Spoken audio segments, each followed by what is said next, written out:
Assalamualaikum warahmatullahi wabarakatuh. Saya Sekolani Winata NIM 21 20355 dari PAI 3I akan membacakan ujian akhir semester Bahasa Arab 3. Yaitu saya akan memilih teks kedua yaitu yang terjemahannya kategori teman. Ambil pena dan kertas, lalu coba tulis nama teman-temanmu semuanya, wahai pemuda. Lalu sifatilah mereka dalam sebuah kategori. Maka engkau akan menemukan di antara mereka bukanlah teman dalam pengertian sesungguhnya. Maka di antara mereka adalah teman yang selalu engkau temui setiap harinya, baik itu di mobil maupun di bus. Dia menyapa engkau, engkau pun menyapanya. Dan juga di antara mereka adalah teman kerja, rekan kerja. Engkau melihat meja berada di sebelah meja kerjanya. Maka apabila engkau menginginkan sifat teman yang terkumpul di dalamnya, kebaikan-kebaikan dan perbuatan-perbuatan yang memperbaiki seluruh perbuatan, maka tulislah nama teman-teman dan sahabat-sahabatmu. Lalu lihat masing-masing dari mereka, apakah ia baik pada dirinya sendiri atau tidak. Apakah ia peduli terhadap temannya atau malah tidak mementingkan keperluan siapapun kecuali diri sendiri. Apakah dia lemah lembut terhadap temannya atau malah menjengkelkan? Jika Anda sudah melakukannya, maka Anda melihat teman itu bermacam-macam.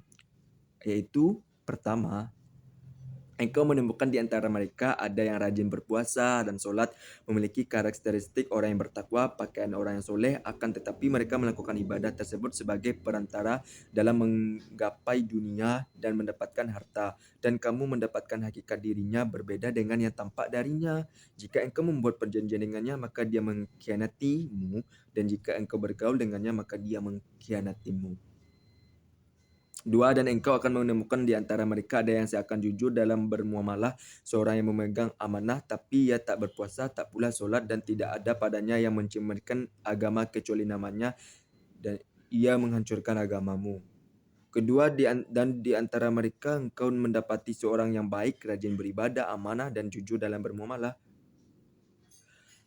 Dengan perkara syahwat tidak ada pembicaraannya melainkan tentang wanita, maka ia mempengaruhimu dengan pengaruh buruk dan keinginanmu atau syahwatmu.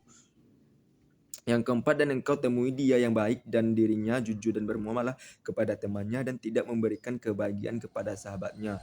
Yang kelima, dan engkau temui dia yang melayani temannya dan membahagiakannya, akan tetapi dia tidak peduli dalam pelayanan dan kebahagiaan tersebut perkara agamanya, sehingga mengkhianati amanah karena temannya, maka ia memegang tanganmu sampai menyeretmu bersama ke neraka jahanam.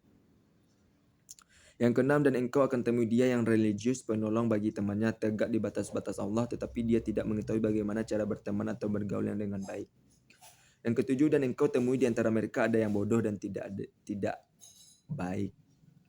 Yang kedelapan, engkau temui ada yang menemanimu hanya karena keturunanmu, kedudukanmu, dia menjadikanmu sebagai perhiasan di dalam kesehariannya atau bekal untuk makan siangnya. Maka engkau dianggapnya sebagai perhiasan yang menghiasi dinding belaka. Yang kesembilan, dan engkau temui di antara mereka ada yang baik dalam dirinya, amanah dan muamalahnya, jujur dalam perkataannya, bermanfaat untuk temannya, bagi sahabatnya, maka menangkanlah dia atau pegang eratlah dia sebagai temanmu. Kesimpulannya, para sahabat ada 5 seperti udara tidak dapat dibuang, seorang teman seperti makanan, dan seorang tidak hidup tanpanya, tetapi mungkin rasanya tidak enak atau sulit seperti obat, pahit dan tidak menyenangkan. Tapi kadang-kadang perlu, dan seorang teman seperti anggur yang menyenangkan, peminum tetapi merusak kesehatan dan kehormatannya.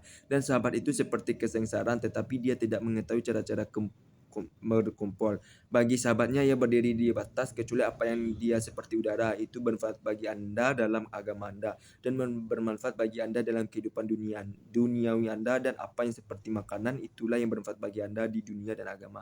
Tetapi terkadang itu mengganggu Anda dengan kekerasan dan sifatnya yang dingin. Adapun yang seperti obat, itulah yang kamu butuhkan, dan kamu akan mendapatkan manfaat darinya, dan agamanya tidak memuaskanmu, dan kamu tidak menikmati masa jabatannya. Adapun yang seperti keledai, dialah yang memberitamu tentang dirimu dan memberimu keinginanmu, tetapi merusak ciptaanmu dan menghancurkan akhiratmu. Adapun yang ibaratkan musibah adalah yang tidak memberi manfaat bagimu di dunia ataupun di agama, dan tidak memeganmu dengan sepenuh hati, tetapi kamu harus menemaninya. Kamu harus menjadikan agama sebagai ukuran dan keridhaan Allah sebagai ukuran. Maka barang siapa yang memberimu manfaat bagimu dalam agamamu, pertahankanlah. Kecuali dia termasuk orang-orang yang tidak mampu membuat kamu kebaikan. Barang siapa yang tidak memuaskanmu, tinggalkan dia. Kecuali jika kamu terpaksa menemaninya. Dalam hal ini, kebersamaan itu suatu keharusan, asalkan kebersamaan itu tidak melebihi batas keharusan. Ingat dalam garis, kebersamaan itu suatu keharusan, asalkan kebersamaan itu tidak melebihi batas keharusan. Dan adapun orang yang tidak merugikan kamu dalam agamamu dan tidak memberi manfaat bagimu dalam kehidupan dunia ini, tetapi menyenangkan batasi dia untuk menikmati keadaannya. Asalkan pergaulan ini tidak menghalangi dari kewajiban. Didapati dari buku Pictures and Talks oleh Sheikh Ali At-Tantawi. Soalnya kaidah-kaidah yang pertama ada kaidah al-fi'il al-ma'ruf al-ma'ruf al-munassab al-majzum. Itu contohnya al-ma'ruf adalah ta'marun,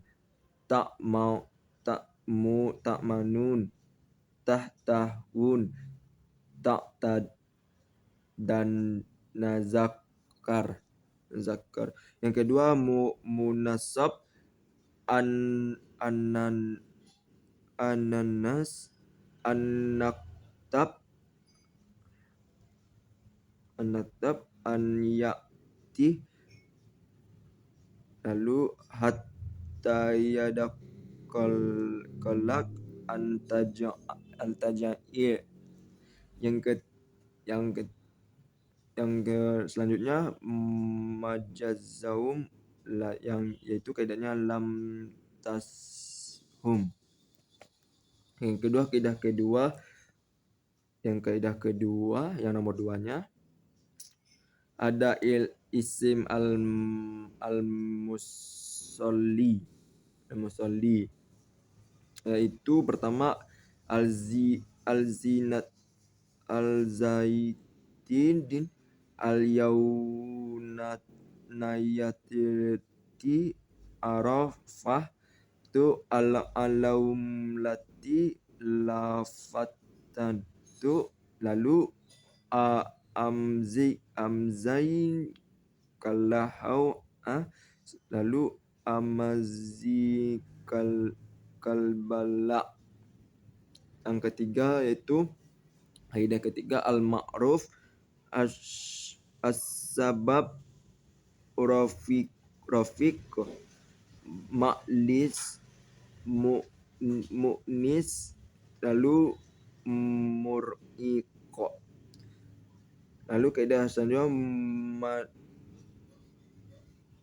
mansab kolam as-sama jami'ah adnafi kilal. Lalu al-isim al-majrur alal iman al-ijab alal kitab isni man'am. Yang keempat itu kaidah keempat fi'il sahih as-sabah qadamat asham tolat zaharat. Yang kedua fi'il ma'atal atau ada qomat kola wasal yasum wajadah. Yang kelima, kaidah kelima terakhir zarafa zaman yaum al-hayan qabul ba'da al-alan. Yaitu selanjutnya zarafal makan amak anda bajanabi bayin makatab. Itu saja yang dapat saya sampaikan. Kurang mohon maaf ada kata kesalahan. Wabillahi taufiq walhidayah. Wassalamualaikum warahmatullahi wabarakatuh.